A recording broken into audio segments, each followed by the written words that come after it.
I'm a dumb cunt because I never actually formally introduced you guys. 'Cause there's going to be people listening. It's something that someone said to me the other day, like, dude, you need to put introductions at the start. No, it's not even someone said to me the other day. People have been saying it since this fucking thing started. It was easy at the start because it was just 3 people constantly, yeah? But then again, you try and introduce someone to a new podcast, and it's like, who are these cunts? No one gives a shit. Yeah, true. Yeah, so basically, who are you again? My name is Matthew. Date of birth, home address, email address, and how did you hear about the podcast? Star sign. You know what I mean? Aquarius. You're a dickhead. Throw one. Alright, man. You got Matt, and we've got Lawyer Y. Lawyer Y. Over here, my lad, man. For the record. The following presentation does not represent Australian opinion or intellect. Fake news, folks. Fake news. Are you Muslim? He should have been slapped as a child. He's a spoiled little freak rat who's probably being treated like a prince. I'm not a criminal. I've earned everything I've got. You also had people that were very fine people on both sides. I sent an email at work. I've got like there's me and then there's my counterpart in Sydney, yeah? And then there's like another supply dude in Sydney, in Parramatta. And they're all Greeks. Because I'm only new, one of the guys introduced me to the dude in Parramatta via email. We sent like one bloke who I've been communicating with the last like a couple of weeks. He CC'd me into a conversation with like another supplier, and he's like, "Oh, hey George, this is Dim. Yeah, he's a dude in Victoria because we're the 3 Greek amigos now. Like we've come on board, and we just went back and forth with a few like wog jokes and shit. And I said something like, "Man, you know how Greeks are. One of us rocks up, then invites the entire family, then he'll marry a third cousin of someone else, and before you know it, they've got a local soccer team, FC Argiris or something." It's the same with Arabs, man. You go to a beach for 10, 15 years, 20 years, then property prices change, and then all of a sudden you go to the beach and there's a fucking marquee set up with like an adgile going like a shisha and like full fucking families just dancing around it, sitting there smoking, taking up all the room. Eating their ragi and the cheese. What cheese? Halloumi? Halloumi and the watermelon.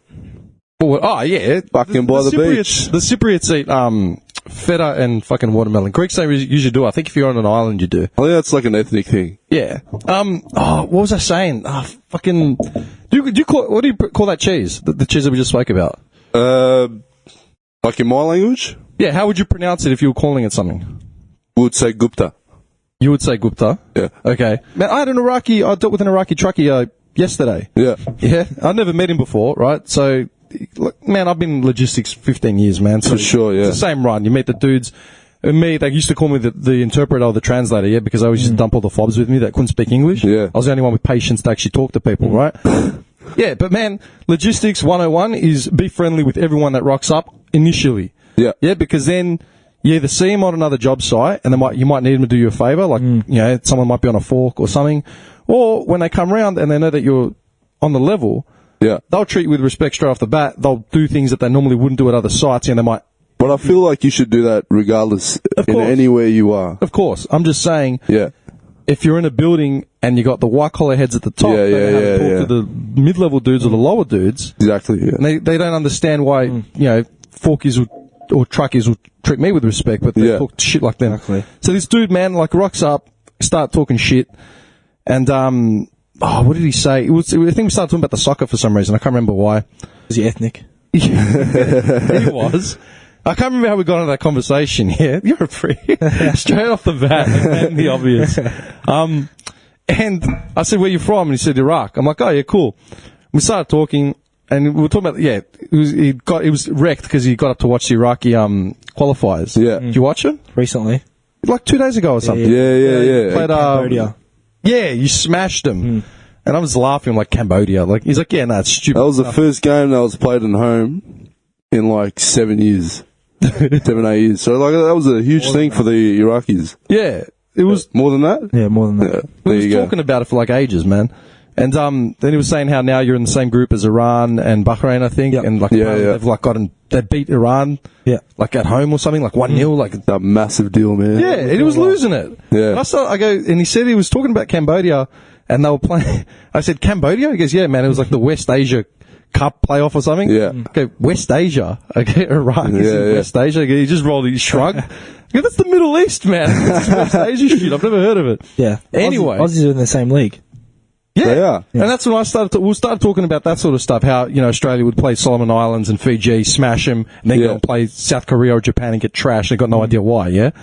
And we were talking about that. I was going back and forth, and then I said, "Man, I don't even know your name. I go, what's your name, boss?" And he went to say it, and he stopped. He goes, "Oh, name's Sam." I go, "Sam." I go, "What's your name, man?" And he sort of looked at me and go, "What's your name? What's your name? What does your family call you?" He's like, "Sinad." I'm like, "Was that so hard, man?" I go, "Was that so hard?" He goes, "Oh, man, not everyone can, say it." I go, "White people?" He's like, "Yeah." I go, "Fuck that, man." And it got me thinking about how, I can't remember what comedian it was or someone maybe a year or two ago. I probably mentioned it on the podcast like years ago. It was some comedian. She had an Arabic name, and she basically said, "This is my name. And I'm not shortening it. I'm not changing it for anyone. This is my fucking name." Westerners can learn the names of like Lord of the Rings characters, Game of Thrones characters, like completely fucked up. 30 syllables, 3 consonants jammed together after 2 double vowels. Like, if they can show patience and tolerance to do that, then they can learn my fucking name, which isn't too hard. 100%. Their name's like Fatma or something. It's like, man, it's not hard. Yeah. You know what I mean? And they completely mispronounce it and I started thinking trying to make it their own word. I actually had this in my head today, man. I don't know why, because when you said Sinad, man, I'm like, are you serious? I was expecting something full on. Like, do you know what I mean? Sinad's nothing. And I started thinking about it. I said, why do people change their names? And like, where it actually originated from. Yeah? Initially, like, my cousins would have done it. My generation didn't, but my cousins that are like, 10, 15, 20 years older than me, they did.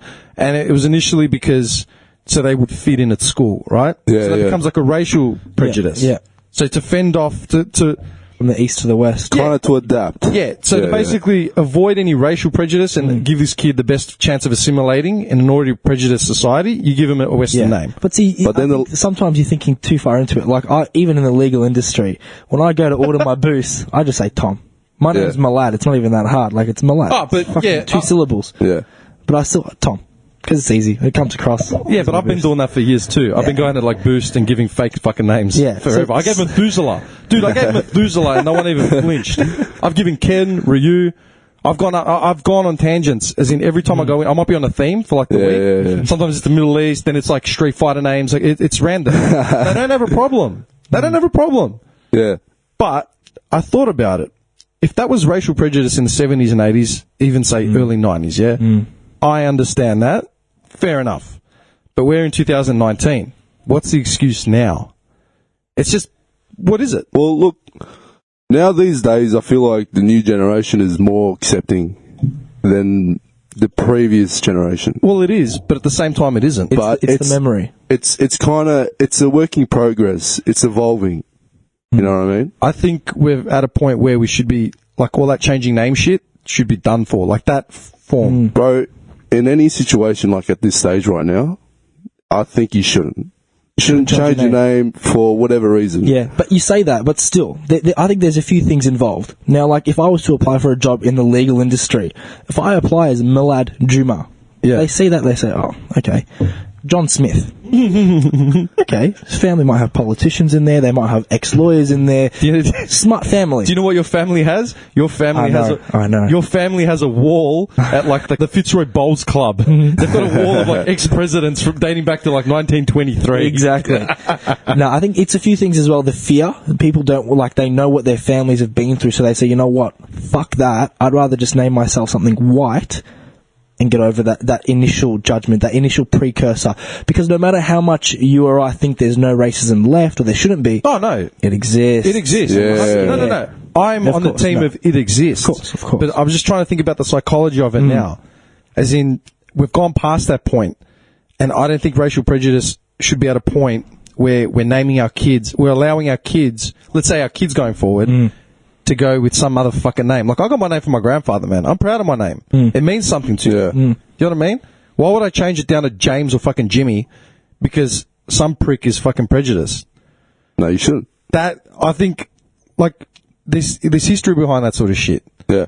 You know what I mean? But then again, we had a conversation about this. Dude, we were talking about that shit when I saw you. Do you remember? Do you even know what we're talking about? Actually, hang on. I need to give an introduction. Refine my memory. No. Hang on. I need to give an introduction first because we sort of got flying into this shit. What's your name? Matt. No. What's your real name? Matt.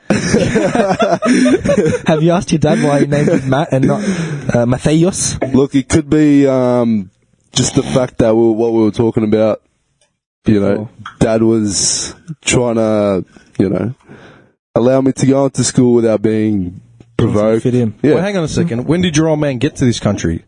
Well, he got to this country in '96, Oh. and I was born the next year. So post-war, but No. Yeah. Before the Iraq. No, before technically kicked off, but which war are we talking about? 03. It was kind of in between the Iran. Well, okay. Do you know what the problem is right now? I'm showing my age right now because for me, Baghdad was a lot earlier than 03. Yeah. Back in my day, I remember watching it on the old wireless. We had an old tube TV, and you'd go in, it was 91, 92, and you'd see the tanks, and no idea. That was the other side of the world, man. I still remember being a kid and seeing that shit. Yeah. I predate you cunts, man. Of course.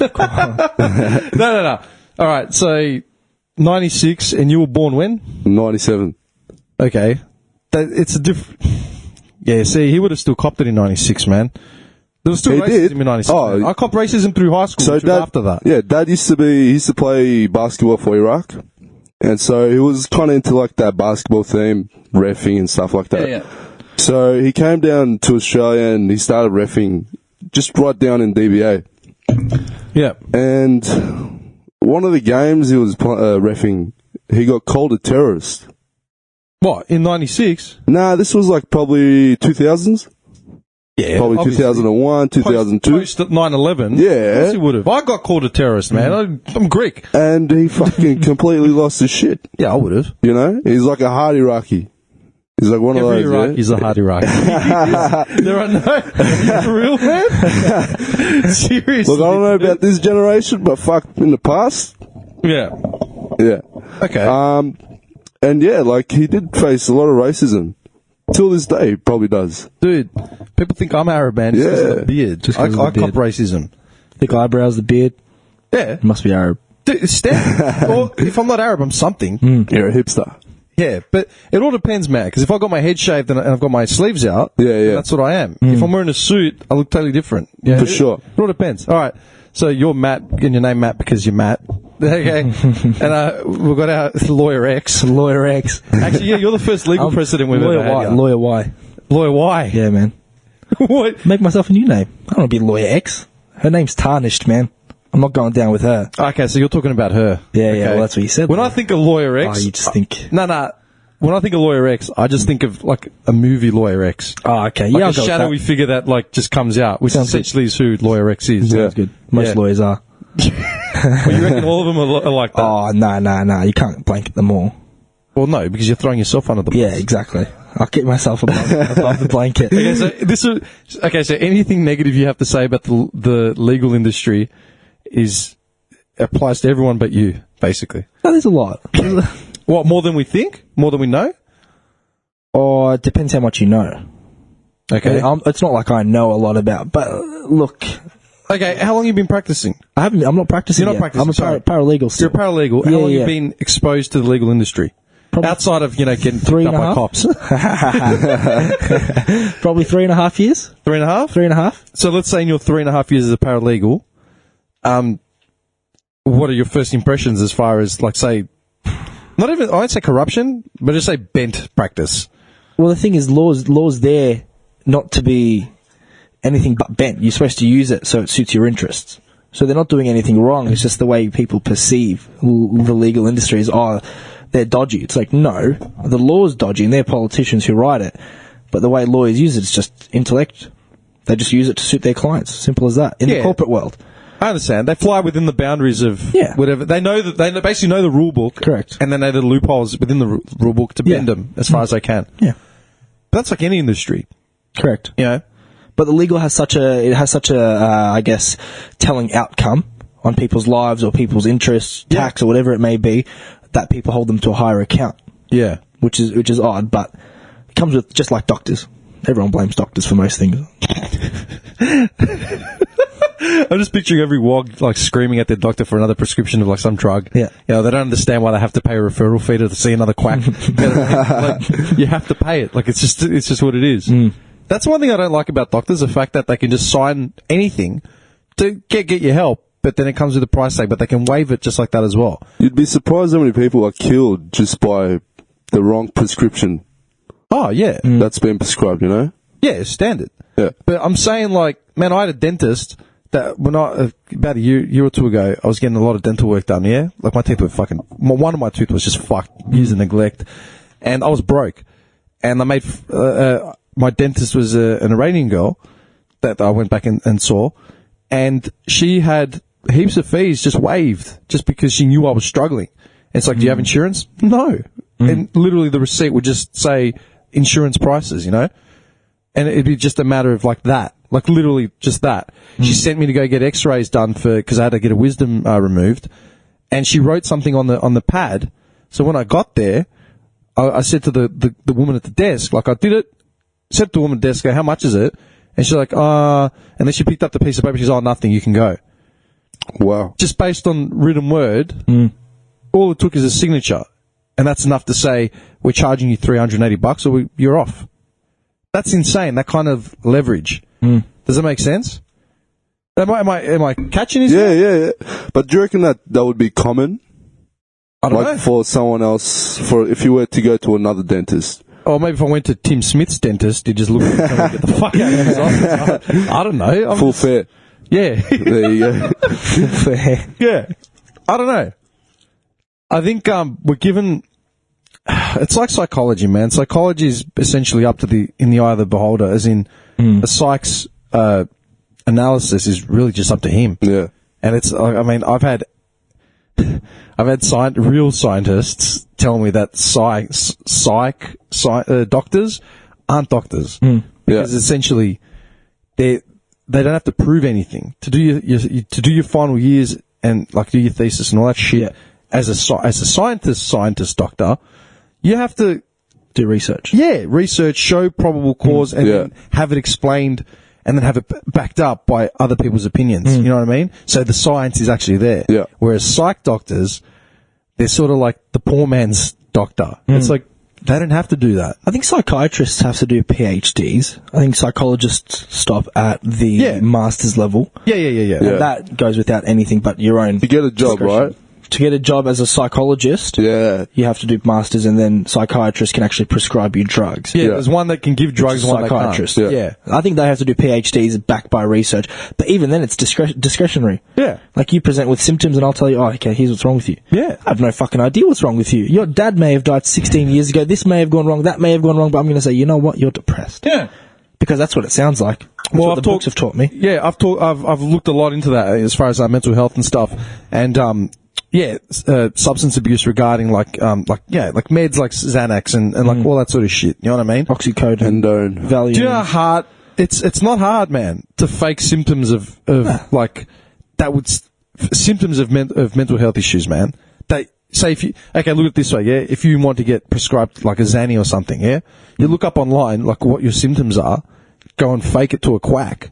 It's not hard, man. It really isn't hard because it's all just word.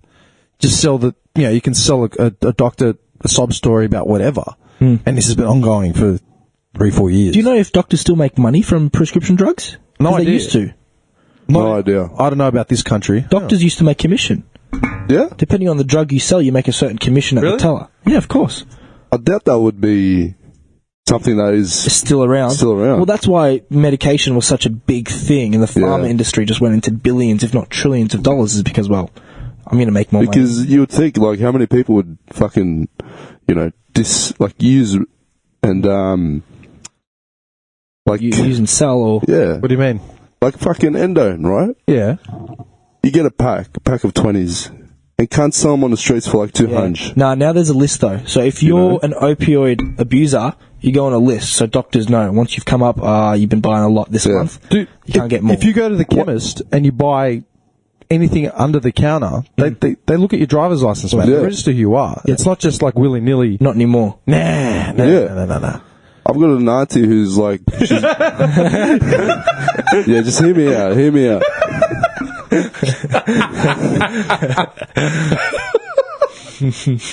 I'm sorry. Just hear me out. Just hear me out. I'm sorry, but it took 20 minutes. Iraqis, huh? We were talking about Iraqis. See, that's the thing. I laugh, yeah, but at the same time, I've said this before. It's embarrassing. It's not embarrassing. It is embarrassing, but at one point, man, I had at least 3-4 prescription boxes in my house with other people's names on them, man. Yeah. It wasn't for Endone or Xanax, but it was stuff like, Panadine Fort, or whatever. Or like, the other one was, I'll never forget this. I was at my mate's house, and I'm like, fuck, I can't get rid of this cold. Like, I've had this was years ago, like a decade ago. Can't get rid of this cold, la la la. And, I went to the doctor, but I think I couldn't afford to go to the doctor. Yeah. And he's gone into his bathroom, he's come back out, and he's given me like a pack of something. What's this shit? It was penicillin. Yeah. Okay, and I like flipped it over, and it had this really, really Greek name, like Greek, even for Greeks, you know what I mean? One that you don't hear every day. I'm like, who the fuck is that? Because it's my mum. I'm like, what? Why do you have it, man? He's like, I was sick. So he gave me the last 2 penicillin pills, man. Like third-hand penicillin. It's penicillin. Crazy. It's penicillin. What's going to happen? Anyway, about your auntie. Sorry. Anyway, so she was in a car accident not too long ago. And ever since then, she's prescribed 1 Endone pack for every month. Yeah. The other day she ran out and she decides to claim her Endone pack for the month. Yeah. She walks in and the girl at the counter goes, "Sorry, you've already claimed the pack for this month." Yeah. Yeah. They've restricted it that hard where people now know the effects and how strong Endone is. Opioids in general, yeah. Well, I can't... it's one of the most... Addictive, drugs, because it clears your mind, makes you calm, and opioids, man, they just make everything soft. Everything's soft. I keep describing... Anyone that asks me what's codeine like, I tell them it makes everything soft. Yeah. You can have your leg on fire and just like, okay, I'll deal with this. Like, they literally make you forget. Yeah, but they don't all the problems. They don't make you stupid, though. They don't make you stupid, You still function. You're not like a blithering mess like you're on booze or something. Correct. But they just numb everything. They take away the hard edge and they just mellow you out. But they make you dependent, which is the problem. Yeah, that's why it's so addictive, because it's just like a solution. You know? Yeah, but I think there's a difference between like opioids and even some drugs, whether it be ice or heroin. Those are the types of drugs when you take them, let's say you start at level 0, you go up to level 1, and then when you go back to level 0, your body's like, what the fuck? Level 1 was funner. No, you got to detox. Yeah, you need detox. Whereas no if other you way. take something like ecstasy or smoke weed or drink alcohol, when you go from 0 to 1 and you go back down, your body's like, okay, this is normal, that wasn't normal. And your body understands that this is where it lives its normal life. But those drugs, you're like, oh, you get the withdrawal symptoms. Much better. I'd rather be like that than like this. Yeah. That's what keeps people in and in and in, and it goes harder and harder until... Yeah, and then you combine the fact that, quality of life, and dependency, money, income, that's what causes a spiral. But then there's an issue where, would you rather be on that substance and feel good about yourself, or not be on that substance and still feel like shit for however long? Could be for the rest of your life. Yeah, but the whole point, I mean, you're talking about mental health now, man. The whole point is to not be controlled by substance and be free and clear. Correct. For sure. But what I'm saying is, like, what would people rather do? Well, most people do the easy thing. The easy thing. They don't understand that it's temporary. Yeah. It becomes a permanent thing. Think about the old generation of wogs, yeah? They came, think about them, yeah? How many old generation wogs that probably been in their 60s, 70s, and 80s now, how many of them dealt with hardship head on, and how many of them got to switch to oxycodone or fucking anything like none that? of them. They just, smoked themselves. They go, big deal. Yeah, they drank themselves to death, smoked, and maybe took it out on their wife and kids, or just kept it like a bitter ball until the day they died. Yeah. You know what I mean? It's under-recognized. For sure. That ability to actually hold in shit like that and keep moving forward. Yeah. You know what I mean? It's mental health, man. A lot of these guys, like Mole Man, and probably his peers and colleagues, 1,000%, if they were diagnosed today, Of course. off the bat, it'd be like, Jesus Christ. Yeah. Like, PTSD, depression, anxiety. yeah. And The whole lot. And man, a lot of it would have been covered by their insurance, say, or through work. Yeah. They pulled up stumps at work and said, I can't do this anymore. But they had that pride to just keep going. Yeah, they would never admit it to anyone. Nah. It was seen as like a massive weakness. As a man, yeah. As a man, exactly. of That was course. a clear Of distinction. course. But look at it this way, yeah, there's a generation gap between me and you guys, right? Maybe not socially, but when you go beyond that, like there is. Yeah, because I mean, I remember 96. I was finishing primary school in 96. I remember listening to West Side Connection in 96 and starting music. Like, I remember that crystal clear, vivid, man. All right, you were literally still a gleam. You were a gleam. Yeah. Does that make sense? Yeah. Cool. Dude. Oh, mate, I've got stories. No. But I'm just saying, like, okay, so we've got a generation gap. Do you reckon we were, like, you guys were raised to keep just moving forward, like soldiering on, shutting your mouth and keep it in? Are you still part of that? Well, like I said before, this new generation is more accepting. So there's more of a chance to speak out.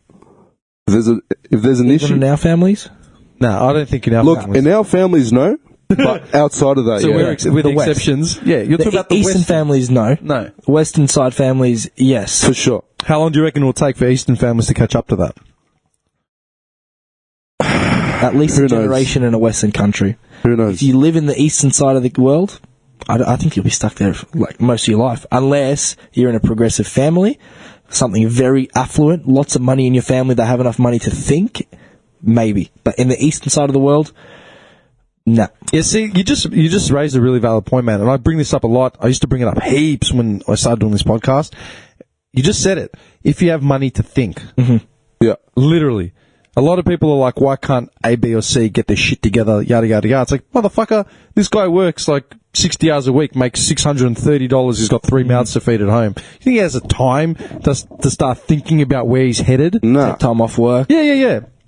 I raise this a lot, man, because I really hate, the one thing I fucking hate more than anything, man, is when people bring something down to fate.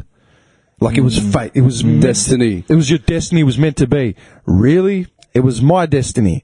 My destiny to, I don't know, do my back and carry this fucking injury. You can put it to someone who says that simply. Okay, how is it the destiny of an African child to wake up and die within 10 minutes? Exactly. You tell me what exactly destiny looks what like. my fucking go-to reference is every single time. Okay, cool. So these kids being born into, like, shit huts, and they don't have a choice. They don't have a choice to think. They don't have a choice to feel. They wake up, they're hungry, and they either get raped, slaughtered, watch someone die in front of them, get sold into slavery, enrolled into a militia, or sold into, like, as a sex slave, or not make their 4th birthday. Let's talk about fate now. Where's fate? Yeah. Oh, you don't have to go to the extremes. But That's how are they? What are they not Yeah. relevant? And we're not even talking about Africa. Let's go anywhere, man. Go to the Middle East. You want to go close to home? Go to the fucking Middle East. Go to Northern Territory, Aboriginals, Central Australia. Yeah. Was it their fate to have Europeans come here, introduce smallpox, slaughter everyone, destroy their identity, and then have them fight to find an equal footing in the country that they found first? Was that their fate? How is that fate? That really pisses me off.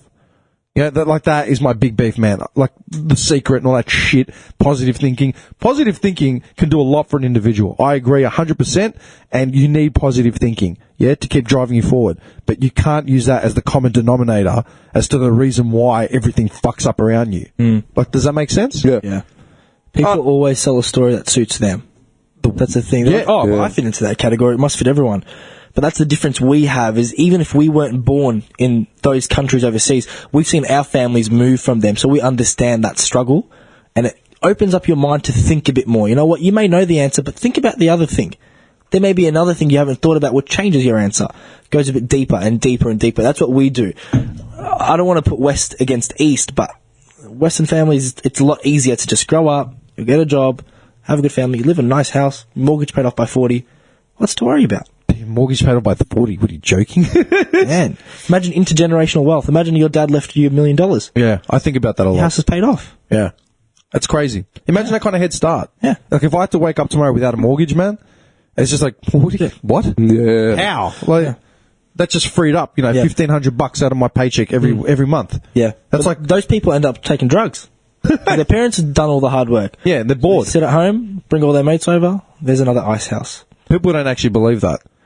When you go to what's that club on fucking is it Commercial Road? It became like the new hangout for girls from like Brighton and footy players. Not Cloud 9. Maybe that's what it's called now. Cloud 9's too dirty. No, dude, I don't know. Like I said, I'm older than you guys, man. So it's like I'm not hip with the lingo. What was it called?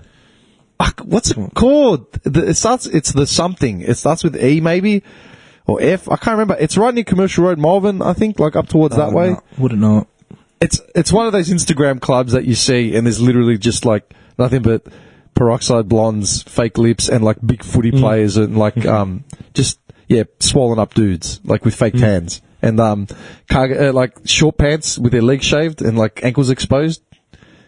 Far out. You rock that look? I can see you rocking that look. Me? Come on, man. Come on, man. No, but that's fucking blog, man. All right. This is the other thing, but do you remember, like, obviously you guys heard it, I heard it growing up. You remember when you wouldn't eat and your parents would say there were kids in Africa starving, eat your food? Yeah. And you get snarky about it and tell them, well, send my food to them, blah, blah, blah, blah. I see why my parents said that to me, yeah? It's like, because I understand now, as an adult, they work their balls off to provide whatever they could, and his little shit doesn't want to eat the food that's presented, so fucking eat. Yeah, I'm going to say the same thing to my kids, man.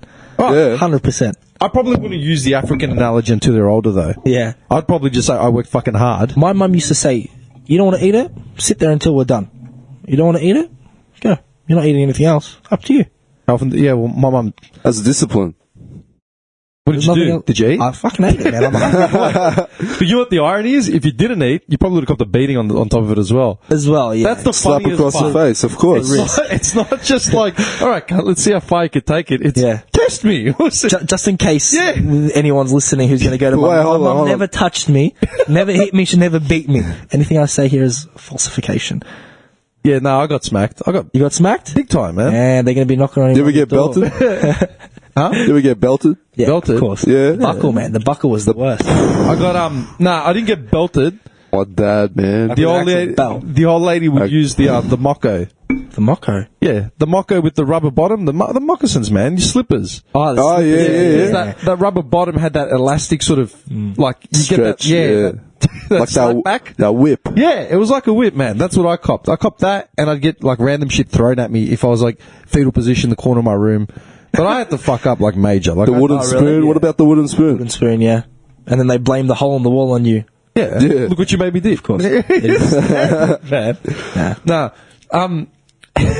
How did we get there? This is a thing, yeah, with that whole Africa mentality of, like, that's the lowest common denominator, you need to always remember it and respect it, blah, blah, blah. At the same time, like, I appreciate everything I have, right? And I know how hard I actually work for shit. At the same time, I don't always think back to bettering off, let's say, the situation in Africa. Because this is all like it's all you can do. It's all I can do within my means. I always bring up the Tom Cruise argument. I've done this to Red Cross workers. I've done it to charity event, like mobs, when they've tried to have a square go with me, donate $30 a month. It will change someone's life, la la la. I'm like, dude, I'm barely paying rent right now. I'm eating from my hands every day, like lentil soup. Like, give me a fucking break, yeah? I always use the Tom Cruise factor. It's like, well, what did Tom Cruise make for his last movie? 20 mil? That should cover what? A couple cities in Africa, you know, let alone a village, you know what I mean? For sure. So, it's the excess. I always bring up the excess factor. If I'm willing to hustle 50 hours a week or 60 hours a week, work till I went just to feed myself, yeah? And these dudes who are established, whether it's actors or conglomerates and CEOs and that shit, these dudes can make 50 mil just sitting at their desk, punching in, punching out whenever they feel like it. Surely then the power of balance has to swing at some point. You can't just come to the bottom feeders and ask them for help. Well, that's what they do because we've got the empathy. Yeah, I was going to say, because we're the most compassionate. Correct. We know how it feels. Yeah. That's not right. That's what pisses me off. Man. Pure capitalism winning. The capitalist corporations must be stopped. I must say though,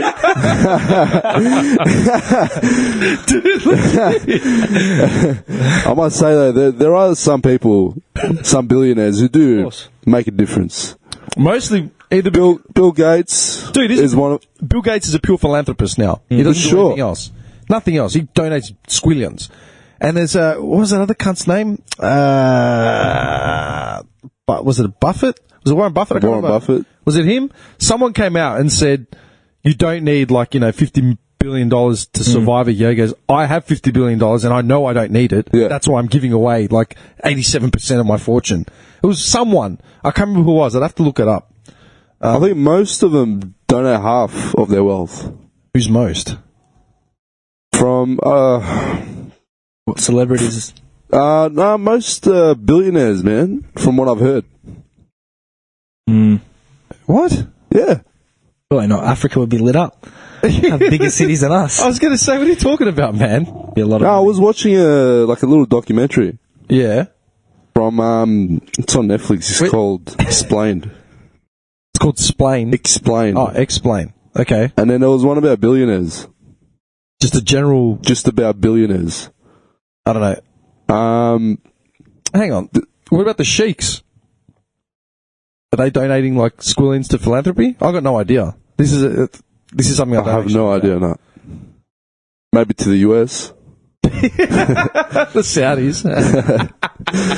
You're a dumbass, man. Actually, to answer that question earlier, man, I can't find anything relevant, recent as in 2019, but just a random article, September 2016.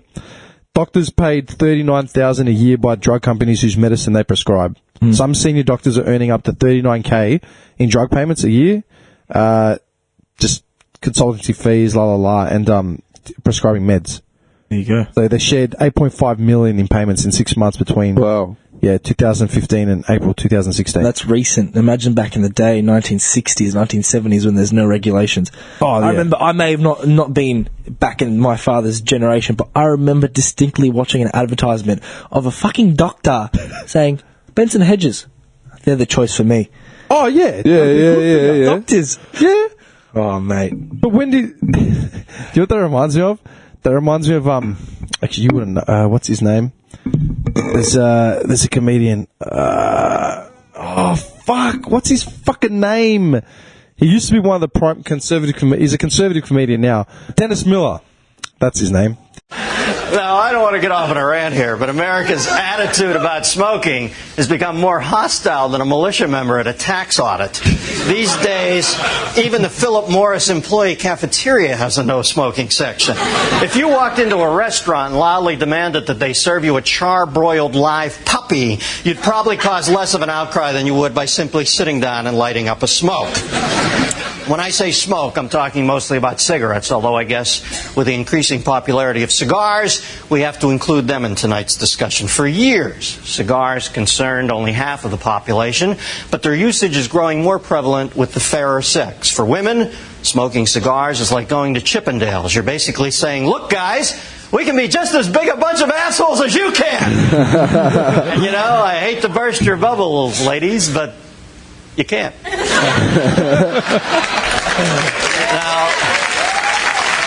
this guy's a gun, man. Now, it's been proven that tobacco company executives' sworn congressional testimony concerning the addictive powers of nicotine had all the sincerity of Johnny Cochran's tie rack, but who can possibly be shocked by this? Any company in the Americas in business to make money constantly comes to ethical crossroads, and while all will gas it through a closed yellow light, some will just blow right through the red with their eyes closed, just hoping they don't get T-boned by the lumbering vehicle that is the federal government. Tobacco companies will stop at nothing to win the smoking wars. Now their scientists are saying some of the smoking research data is no longer valid because contemporary mores now dictate that the rats have to step outside their mazes to have the smoke. But don't blame the tobacco makers. Don't blame the cigarette makers. Tobacco companies are being sued way too much. I admit they're evil poison mongers who give other evil poison mongers a bad name. Yes, they lie about the addictive nature of their products and they get rich doing it, but come on, tell the truth. We all knew they were lying all along. If you're saying you didn't know cigarettes were bad for you, you're lying through the hole in your trachea. Of course it causes lung cancer. Of course it causes emphysema. It's fucking smoke! Would you build a campfire every hour and stand real close and take deep breaths? How could you not know smoking is bad for you? Is having teeth the color of caramel corn normal? Is coughing up your lungs one smoldering loogie at a time normal? God gave you 2 lungs, so don't be an asshole. Think. Use one lung for smoking and the other one for breathing. Dude, this guy, I realised halfway through that it's really showing its age. This guy was a conservative, he wasn't a conservative comedian then, he's become one. He's like a Trump supporter, and he sort of got ostracised a bit. And a lot of the references you guys wouldn't get. But, that, like Louis said, you're a smoker, right? Yeah. Yeah. Do you smoke, man? Okay, hello. Can't say confirm it. I nod my head. Yeah. Don't know which way. Yeah, I don't know what are you fucking with me there. This is the thing, right? Here's a way to combine legal and personal ethic and moral, right? So let's say we go back to 1960 or whatever, 70, because dude, that was people were suing tobacco companies. I was probably at the start of high school, so even as late as like 97, 98, 99, people were still getting payouts for like not finding some fucking brand that they smoked once that didn't tell them that was bad, and suing them successfully. I still remember it, man. These literally walking skeletons rocking up to court that had emphysema, getting a payout for something they did for 40 years. And then I think about this bit by Dennis Miller, right? You guys are aware of the effects of smoking. For sure. Yeah? I had this conversation with you last time I saw you, ironically while we're smoking shisha. Which is worse for you, by the way. Yeah. But is it? Of course. Yeah. I don't know, man. It's like smoking fucking 40 ciggies. Yeah, there you go. Yeah, but it doesn't got the shit in it that It's pure tobacco. It doesn't have the... It's got some tobacco. carcinogens, man. Yeah. It doesn't have all that shit. It's got probably like 8% tobacco. The rest is like what? apple peel or something like that. Yeah, exactly. It's how can it be worse? Because it's Yeah, we're just making up statistics. it's smoke, man. No, I'm pretty sure it is. That's what it actually worse is. for you. Huh? Pretty sure it is worse for you. Yeah, it is. All right, I'll Google it after I'm done with my little thing here, all right? I can't remember what you were, I think you were sick. I can't remember why I started going at you about your ciggies, yeah? And I said, look, man, shisha I do once in a while socially. Like, I don't have... Oh, yeah, I remember. Yeah, you remember? Yeah. The irony of it, right? But here's the thing, yeah? So you guys are both smokers. You're aware of the effects of smoking, yeah? Let's say we go back to 1967. Let's say you guys were born in the 40s or 50s, even 50s or 60s, yeah? And you smoked some brand that didn't tell you it was bad for you. Then it got to the mid-90s and you get emphysema, touch wood. Would you sue the tobacco company? Of course. Yeah, I love you're quiet. You didn't even blink. You didn't even blink. And that doubles down on what you were saying earlier. I mean, as a lawyer, you're aware of your legal rights and what you're entitled to. Yeah.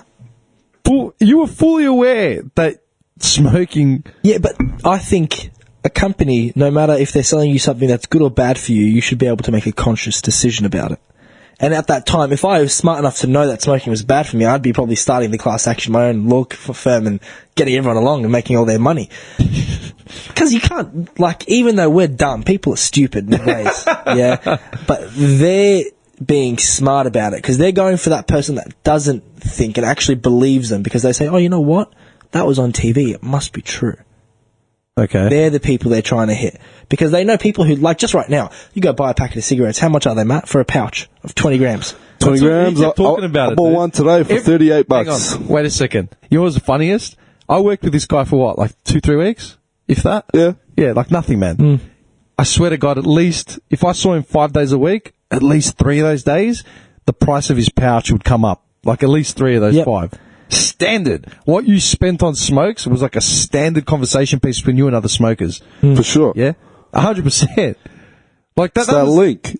Every day, man. Like every day to 2 days you talk about it. And my point with that is, no matter how much you put up the cost of ciggies now, for some people, they'll keep smoking them. Yeah. Smoking ciggies is on the rise. Middle, that will actually think, okay, wait, the price has gone up, maybe I should stop. The same people, if they started advertising cigarettes are bad for you, that group of people would say, oh no, fuck that, I'll stop. But there's always going to be a portion of people who say, oh, fuck that. I don't give a shit. They'll just keep going. Oh, but there are people... It's on the rise, man. What's on the rise? Ciggies. Smoking ciggies. No. What's gone For back sure. up? Yeah. I actually don't doubt that.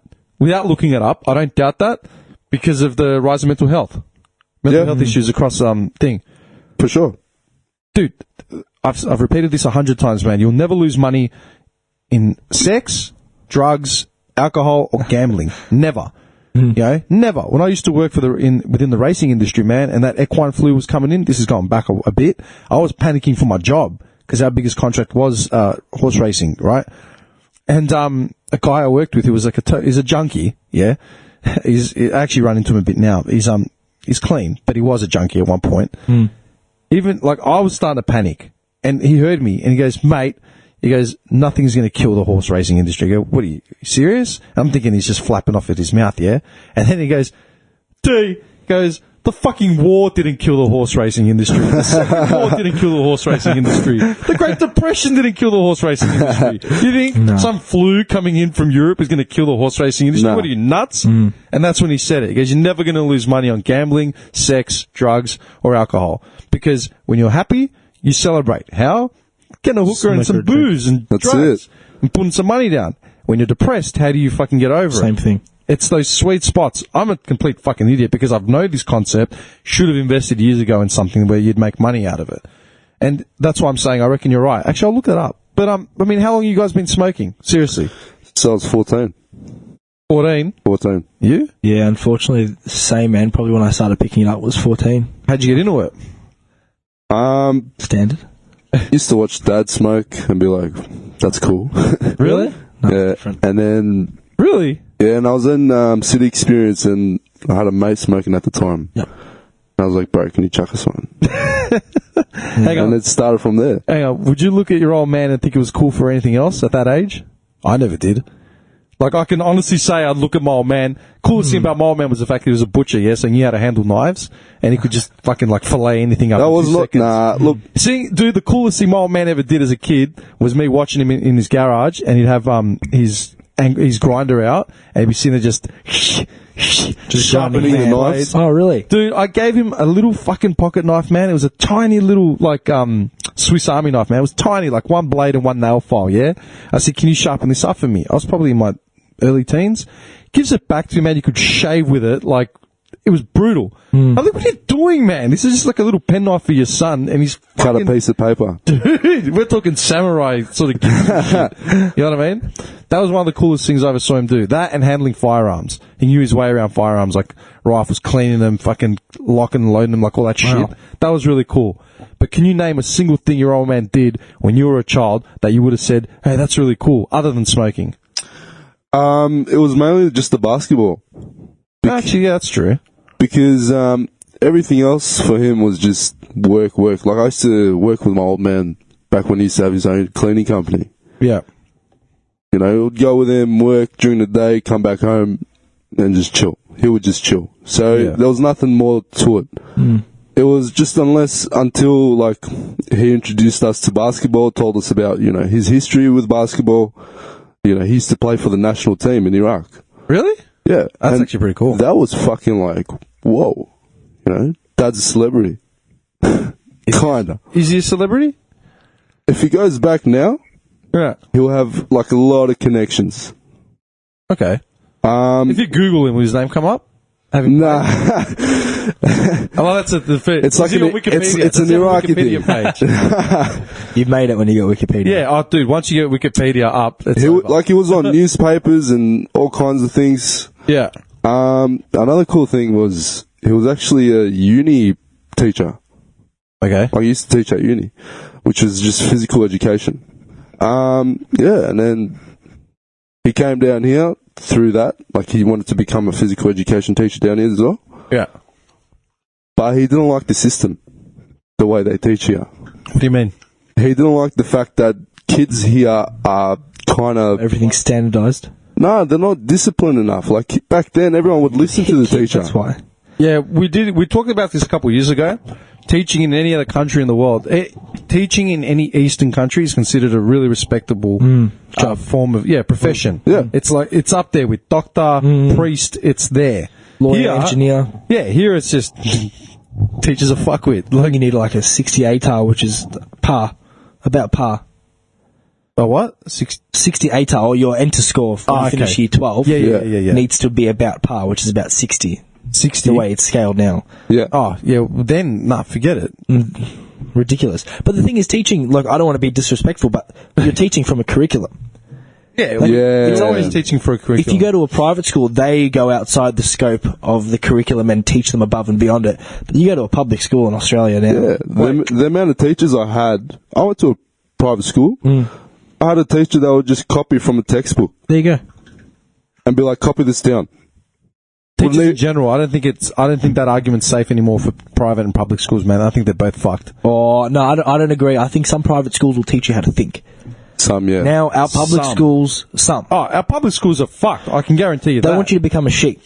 Yeah. Think what you're told to think. That's it. No, you're bred to be in that sequential queue. Correct. For whatever fucking get a job, feed your family, continue. Links back to what you guys were saying about the money. Correct. You know? What do you mean? Like, how, the more money you have, the more kind of educated or open-minded you are. Well, your kids will be as well. Your kids will be, yeah. That's what I'm trying to say. Like, a lot of parents don't have the money to pay for private schools. Like, my parents struggled, man. Dude, my parents couldn't pay for private schools if they tried, man. I think I went to semi-private.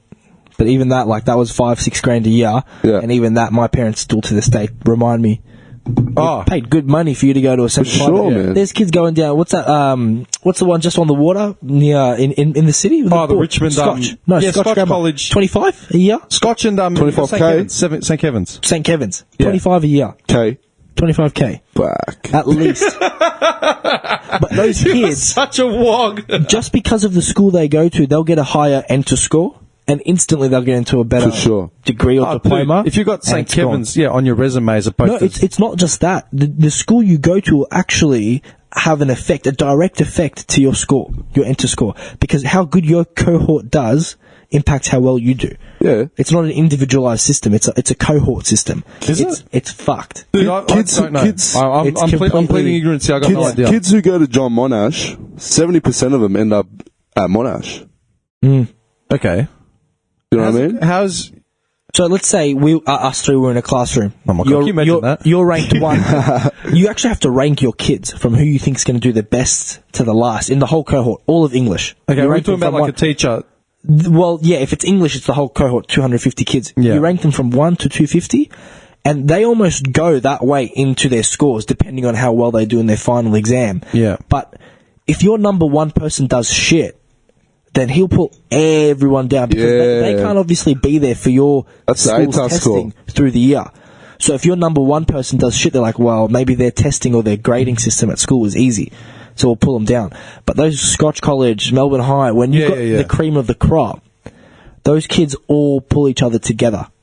Yeah. They all end up doing really well, and then the cycle continues. You know what's crazy, man? I talked to a lot of teachers, and they all say the same thing. I bring it up anytime I speak to someone during like report writing season or whatever, or even if I'm just meeting someone for the first time and find out they're a teacher, and then I start talking about the craft or whatever.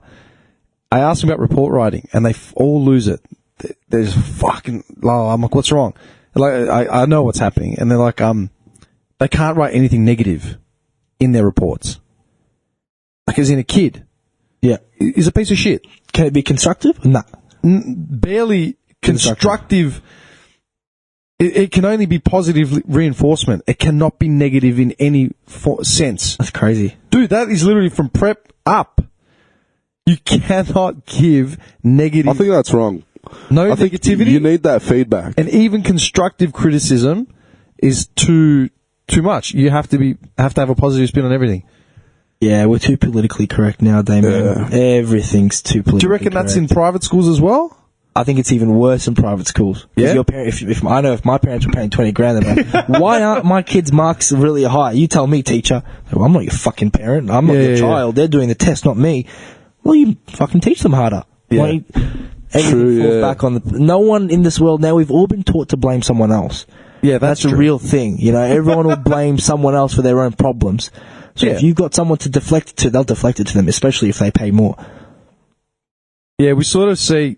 You know what? That's it's funny because like you sort of expect results when you pay money. Correct. Doesn't matter what it is. Your meal in a restaurant. Yeah. If you go to a restaurant, do you send food back? Have you ever sent food back in a restaurant? Of course. I haven't. No. Why haven't you ever sent food back? I usually pick good food. I've got good taste. Oh, I'm a safe player. I won't go if I go somewhere new. We walk out of here, it's like to get a kebab. Yeah, it's safe. I have. Actually, dude, I took my. And I'll tell you what. Who's making my kebab? I took my godsister around to the kebab van. You would have passed it at Moorabbin Station. Yeah. There's one just there on the corner as you come out onto the South Road. Yeah. She comes out from Sydney every now and then for work, and she hadn't seen the studio yet. She's been like she's listening to this for years. And last time she came down, I said, "What do you feel like eating?" Blah blah blah. And we're tossing up cuisines, and then I go, "You feel like a kebab?" She goes, "Yeah, swear." I go, "This is what I'm thinking. Take it to the kebab van, and then bring it here to suss out the studio." Dude, that kebab van, they're always open, man. Summertime, they're open till fucking God knows when, man. And it's always people sitting outside, man. Dude, can't go past a kebab van, man. That's where you should eat your food. Let's get a kebab after, Matt. Fucking oath. Calm down. Let's do it. I've got to drive to Roxy on Tuesday to go see a client, and I've made a meeting point with him, and then I said to him, Roxy Kebabs. Yeah, I said, they suggested some place, some coffee shop I haven't heard of. Yeah. I said, sweet, okay, if you get there early enough, I'll be the guy with the finishing off a kebab from Roxy. Dude, Roxy's the best, man. Yeah, it's bomb. It's fucking bomb. I've never had one, I don't think, from Roxy Kebabs. How can you be an Arab and not have gone to Roxy Kebabs? Honestly, man, I think because I don't think you have family down there. No, we do. We do have family down there. We don't go often. Like, my family would go often, but we don't, as a kid, you don't go along with your family. You say, nah, I'll stay home, you know? Next time you're there, man, stop by. We'll go specifically for a Roxy Kebab. I've done the pilgrimage to Roxy Kebabs. It's a pilgrimage. Dude, did you walk? Dude, I drove up there once, and I was with another Arab, and she was cutting up cucumbers and halloumi as we were driving up. Literally, we made it the road, man. Cucumber halloumi rolls in Arabic bread, just like wrap, as we're driving to Roxy's to open up the appetite. It's a 45-minute drive, man. It's far. See, if we went, we'd be rolling something else up. Dude, it's another world. Get the munchies. Actually, that's curious, man, because you guys are from the extreme southeast, yeah? Far. How often you don't go up there? I know you go every now and then. You don't go up to that side at all? To the north? Yeah. No, not it's often, like man. Northwest. Even my family don't go up often. Like, my mum has a lot of family there. Even my dad does. They probably go once a month or so, but other family members probably go more from my related family. My parents, I don't know why, they've just don't go off. It's a bit of an effort, man. Like an hour and a half. It's an effort. Some people can't be fucked. You're such a wog. Yeah, but this is the one thing my dad tells me, and why I'm so grateful we live in the southeast. He said, "Why the fuck would I leave Iraq and go live with the Arabs? Bad. We left this country so we could get away from them. We're gonna go back and join them." Yeah, actually, like you'll find it, the more populated the Arabs are, the more density it is, the suburb, the more problems there are. Of course there are. You can't shit without someone knowing what you're doing, man. Actually, that's true. And you know what? Flush the toilet. Michael, you healthy? You hear the toilet flush and someone's knocking on the door, man. No, dude, I swear. Yeah, it's weird too because, you go to the shopping centre, man, you'll be like fucking hearing conversations about cunts, nothing's censored. It's like me going to Oakley, man. It's all Greeks. Standard. Yep. Standard. I can't get out of there in time because literally everyone's stopping you to talk shit. But if you notice with the Arabic community, man, there's a hub going around Mentone, Mordialloc, like Parkdale, like all those areas. And then it swings back up to the bay. Now, recently, it's more Nari and all that. And now you guys are confirming what I'm saying. The hub of it is all Tomo, Broady, Jacana, like all that side, right? North. The heads that I know in Mentone, Mordy, all those areas said the same thing to me. When they came here, they found out where the Arabs were and then moved as far away as they could. Mentone by the beach, by the water. Yeah? Beautiful. Now they're moving to Narry because Mentone and Mordy's very, very expensive and it's sort of, it's all become, gentrified with Arabs, quasi-Arabs that have been here for 20, 30 years. Yep. So now they're going to Narre, where the property's still alright, and it's literally a polar opposite to the north, man. Yeah. There you go. That's legit, Beautiful. man. Narre's beautiful.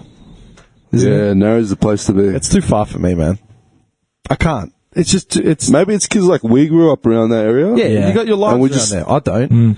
But see, yours is more Oakley, Moorabbin. Yeah, but see, I grew up with family in the north, man. I got cousins in there Preston. you go. So you're used to it. I've got friends up as far as Ripponlea, Reza. Like I talk to, and dude, I talk to heads from all over, and they start. I ask them where they're from, and they'll say something like Campbellfield or whatever. I'm like, yeah, man. I go, one of my boys lives in Dallas. What do you mean? I'm like, yeah, man. I know where we're at, bro. This time last year, I was living with my uncle in Carlton because I had uni in Bundoora. Yeah.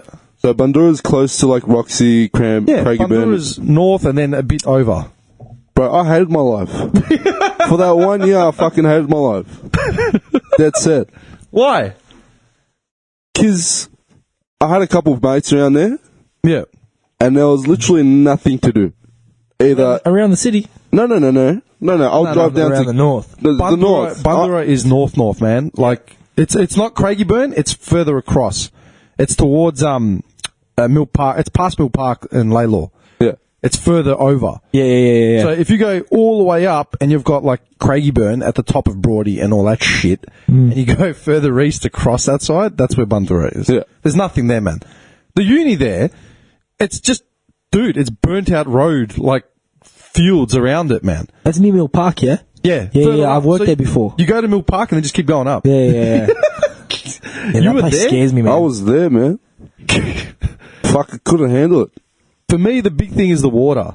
The fact that they're so far from the beach. Isn't it? Yeah. True, man. Dude. 100%. You live in Narre. How long does it take to get to the beach? I'm in Dandy North 30 now. minutes. Oh, Dandy North. Yeah, 20 minutes. 20 minutes, yeah? I live in Noble, and I've ridden to the beach on a bike in 35, 40 minutes. What, down the Eastlink Trail? Far out. Down, straight down Springy Road. Straight to yeah? 80. Really? Yeah. No shit. Dude, and this was a Down mountain to bike in the middle of Mordialloc? summer. Huh? Mordialloc? I used to go to Morty when I was in Clayton. But Yeah. now, like, for me to get to Edie, straight down Springy Road, takes me about 2 minutes to get to Springvale Road.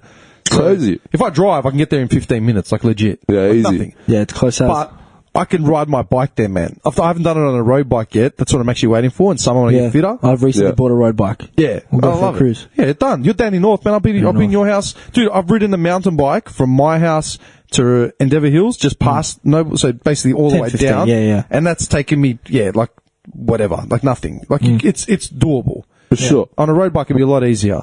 But it's 15, 20, 25, yeah, to get down at the beach. How long do you reckon it takes to get from, like, say, Tomo all the way down to the water?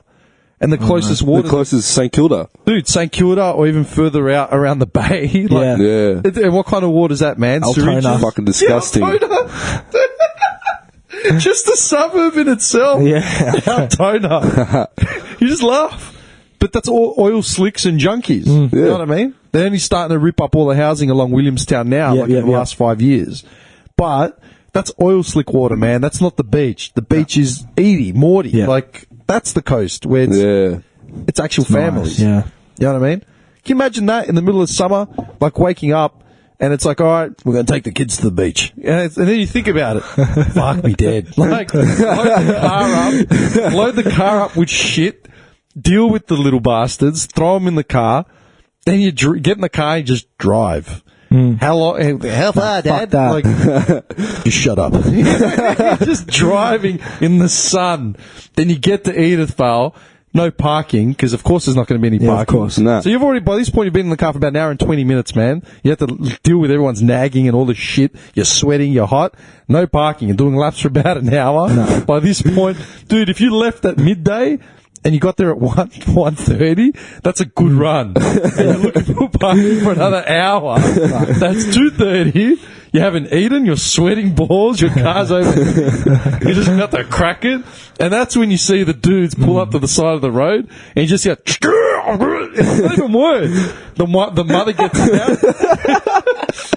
grabs the kids, literally, the bag goes flying out, and the car just disappears. He's like, I'll find parking, I'll find you. Yeah, But where? That's what my dad used to do. Drop you off and fucking run. But you understand it, man. Yeah, no, definitely. Dude, I'm getting anxiety just thinking about that. I don't live in Broadmeadows, man. But then it goes back again to the freedom and the luxury of affording a more comfortable lifestyle. Yeah. And then you have to start thinking about compassion that you're going to have for people in that situation. You can think about every kid that would have turned around to their dad. This is before the Western Ring Road. This is before E-tags and shit. Can you picture any fucking kid growing up in like the 80s or 90s, even the early 2000s, turns around to his dad on a Sunday, like at 10 o'clock after they finish breakfast. Dad, can we go to the beach? No. Like, and then he's a prick. He's an asshole to the, like, in his kids' eyes. Do your homework. Yeah. Yeah. You know what I mean? Yeah. But why? It's like, I want to go to the beach. All my friends are at the beach. Why can't we go to the beach? He's just doing the maths in his head. He's thinking, fuck that for a joke. Like, drive fucking out. You guys know you'll get a cold. Yeah. In the middle of fucking summer? Nah, that's why the prices around our areas are much more expensive. Like, you go Narre Warren, you go 3-bedroom, let's say half an acre. Yeah.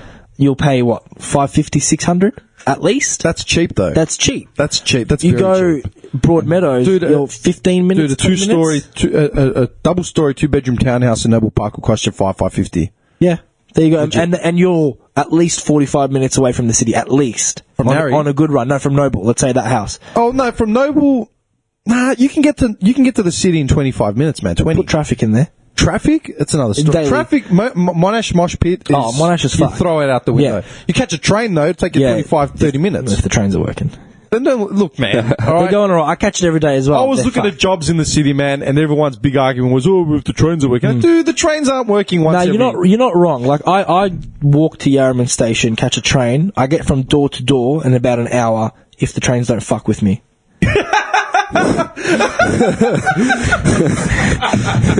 It's the trains. If they're not delayed, if they're not waiting for someone else, You're all good. Dude, you're all fucking the drivers good. are hanging out there having a durry when it pulls up. It's him. It gets to just past Caulfield where you can't get off. Oh, and it just stops. Ladies and gentlemen, we're going to be having a bit of an issue here. And this guy, for fuck's sake.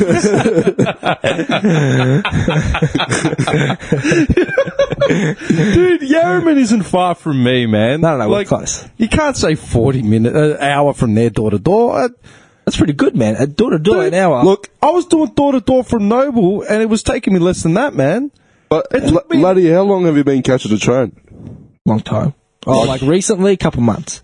Every day? Yeah. Like 5 days? Every day. We're going to work, yeah? Yeah. An hour? What time do you normally take off?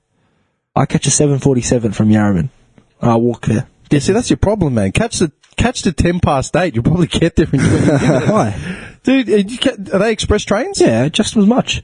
Go skips Caulfield to Maybe South they are Yarra. profiling Arabs, man. Seriously. That's all the security checks are doing while this guy's on the train. Just going slow, stopping at Richmond for no reason whatsoever. Yeah, what was that when a couple months ago they halted the whole train system because there was a guy with a guitar. Were you on the train system that day? No. He had a guitar case. Yeah. It was a busker. It was a fucking poor person busking, and they thought he was a terrorist. Do you know why? Because he looked like you. No, of course. Bull fucking shit. They stopped the whole fucking thing, man. They brought the SWAT team in, every fucking thing. This guy had no idea. How can you assume? How can you fucking assume? People get Racial scared, prejudice, man. dude. What do you mean, how? It's fear. He's playing a fucking guitar and he's got a long beard. Well, no, he hadn't got the guitar out. He was walking with it. He just looked scary. Some people described him as scary looking. They called. That's the fear in the world, man. Fuck, they've all been brainwashed. You know what the irony is that if he was on The Voice or fucking one of those piece of shit shows, he'd be like Australia's fucking darling. Greatest achievement. And they would probably try and pin some bullshit sob story on him how he's like a battler. Of course. You know what I mean? Yeah. Like to make him more emotionally wasn't even him, he was attached. just a hipster from fucking Brunswick, man. Worked in a fucking, you know what I mean? Like, what's it called? Like a microbrewery or fucking some shit. No, legit, dude. Craft beer. Yeah, that's craft beer or fucking the coffee houses. You know, you pay $80 for a cup of coffee. Dude, legit, I'm telling you now, that that's what pisses me off about this country, man. The fact that they take the extremes and they polarize them to suit their agenda with it, because it's all marketing. They want an audience, man. Yeah. They want to sell. Well, they've got a platform. Well, like TV shows and shit, yeah. They've got the platform. Of course. Do you watch that show, Here Come the Habibs? Yeah. I watched, Dude, I saw the commercial for that, and I felt just the cringe, and I just was embarrassed, man. Embarrassed. I'm not even Arabic, man. I felt embarrassed. It doesn't represent. It's disgusting, man. It does not represent. It was disgusting. And that's how I used to scream people out, man. Every time I'd be at a party or someone introduced me to someone, and then, like, the commercial for it would come on in the background. It was like a YouTube ad or some shit. I'm like, God, it's the best. I was like, yeah, man. And I just walk off. It was too much. I can't. Yeah, well, it's the audience, man. Like, most of the population on the show are just white Australians. You know what I mean? So, like, they want to... Where do you live, They bro? obviously want to adjust. You're in Dandy North. You know what I'm talking about, man. Yeah. They obviously want to adjust. You know what I mean? Just like how we were talking about the names. Yeah. Yeah, people like to... Yeah, but then the thing that shits me is they sell themselves out. They debase themselves with the lowest form of caricature of their culture. That's what happens when you get offered quite a bit of coin. Then you're dancing, man. Yeah, I know. It's the same as like with Americans, how they call them Uncle Toms. You know what I mean? Or like the house boys. Like you remember Django Unchained? Yeah. Yeah. Remember Samuel L. Jackson's character, the Uncle Tom? He was a black dude who was literally just the pet of like the thing because he had his cushy lifestyle. Dude, if you're an Arab or any minority and you're debasing yourself to the lowest common denominator of that culture and you're doing it consistently, it's one thing to be just a little trigger point of your repertoire. Like, I get that. Like, it's okay, big deal. I do character voices on this podcast, man. It doesn't mean it's just a joke. Yeah. But to make that all you are, not only are you selling yourself short, you're also, you're fucking yourself over because you're typecasting yourself. As in, forever, you're going to be that. And you're fucking the rest of us over. Yeah. Dude, like Effie, Mary Custis, man. You know, she played Effie in the late 80s, man. Acropolis Now was a show that was out in the fucking mid to late 80s. I remember it when I was a kid. It was one of my earliest memories. That show went on for however many years.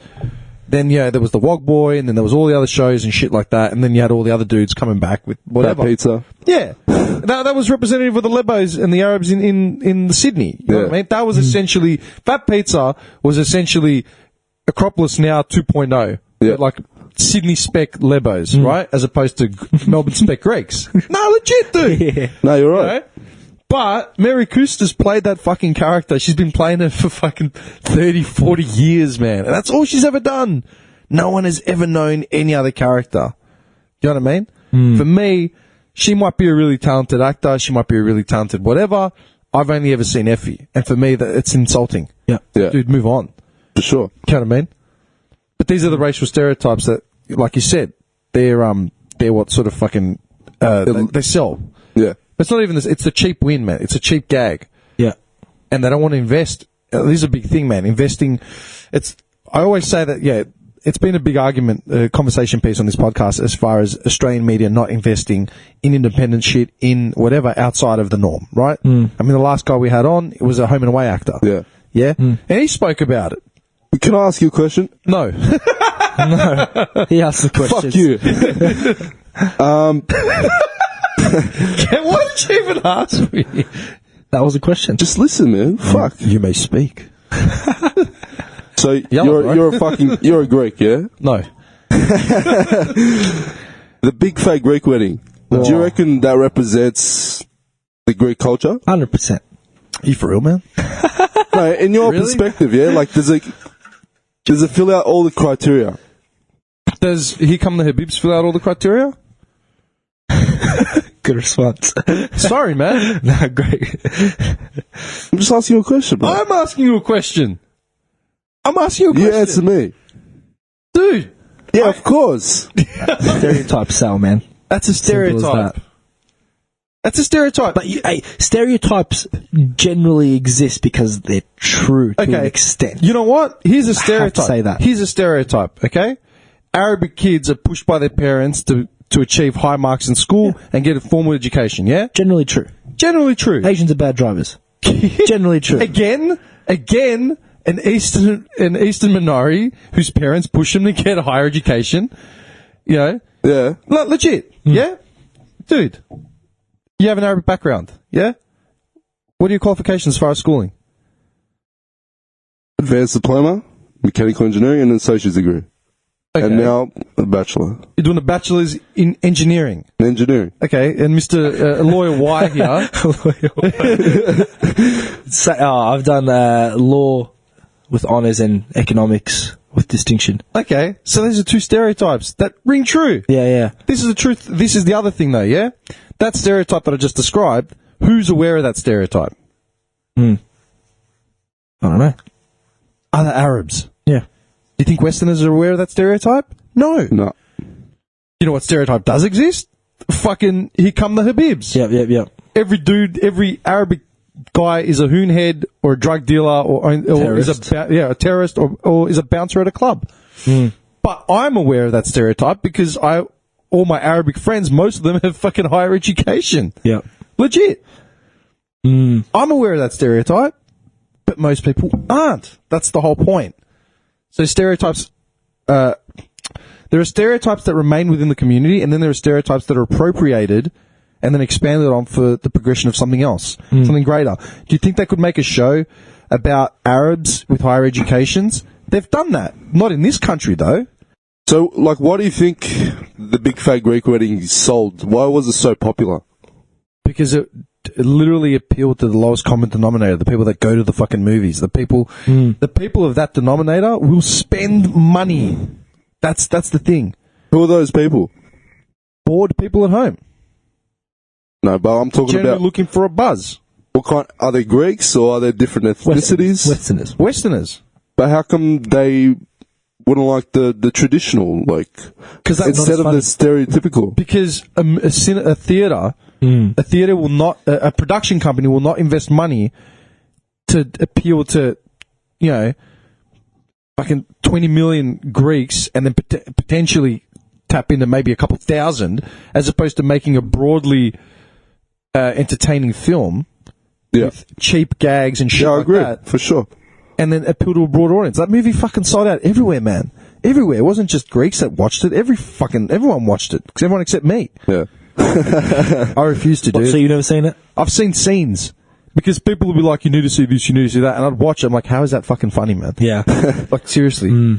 Like, some of the shit was, like, funny, as in, like, I remember there's a scene where he's asked him what something means, and it meant wanker or some shit. I can't remember what it, or, like, Yeah, I remember that. I can't remember. It was some gag. And I thought, yeah, that's funny. But it would work in any culture. It wouldn't just be Greek.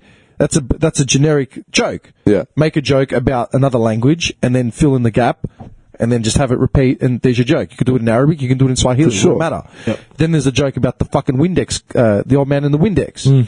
People say, oh, does Windex work on anything? I'm like, what are you talking about? Dude, that was my first response. My Big Fat Greek Wedding, the dudes can win. I'm like, are you fucking insane? I've never heard of that ever. It was the Windex. Dude, I've never heard any Greek ever say Windex fixes everything. Unless it's an American thing. Could be. I've never heard about it. You know, actually, fun fact, we have the highest rate of Greeks and Italians out of Europe.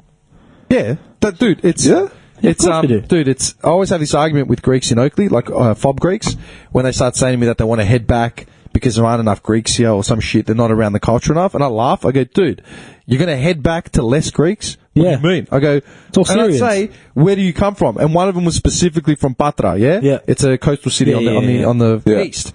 Okay, you're going to go to Patra to find more Greeks. Let me tell you something, my friend. It's Athens, Salonika, Melbourne, then Patra as far as population. What? And then, like, his mate started laughing at him. He's like, yeah, he's actually right.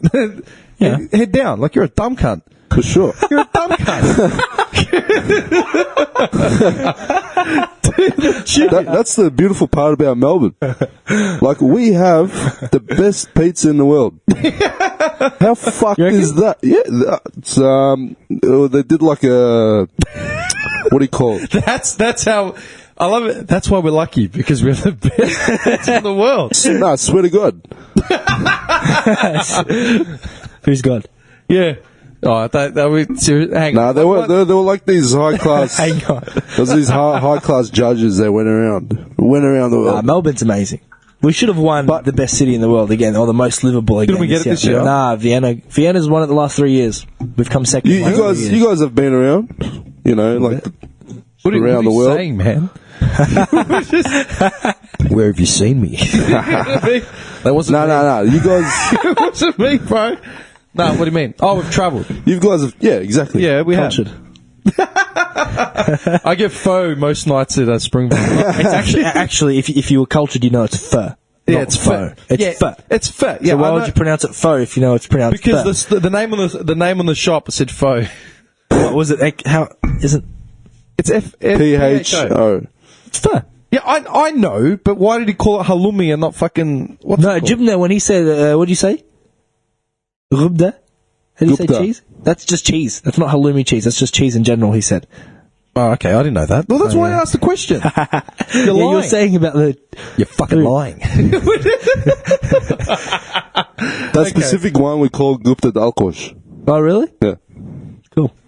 You didn't know that? No, so he speaks Chaldean, Aramaic. like the Aramaic that's spoken now. Yeah. Whereas my dad does too, because he's Chaldean. Yeah. But my mum's from Mosul, so she just speaks Arabic. Straight Arabic. So That's something I've been reading about a lot, man, about Straight Arabic? regional Arabic. colloquial, yeah. Yeah, depending on where you're from. Yeah, so like when because we left Iraq when I was born, I was like 3 months old. My parents, I think they had the choice of do we teach them Sured or Chaldean, or do we teach them Arabic? And obviously they thought Arabic's more useful. Yeah, it's universal. My mum didn't know Sured or Chaldean as much as well. Yeah. So they just taught us Arabic, and even my Arabic's not that strong. Yeah.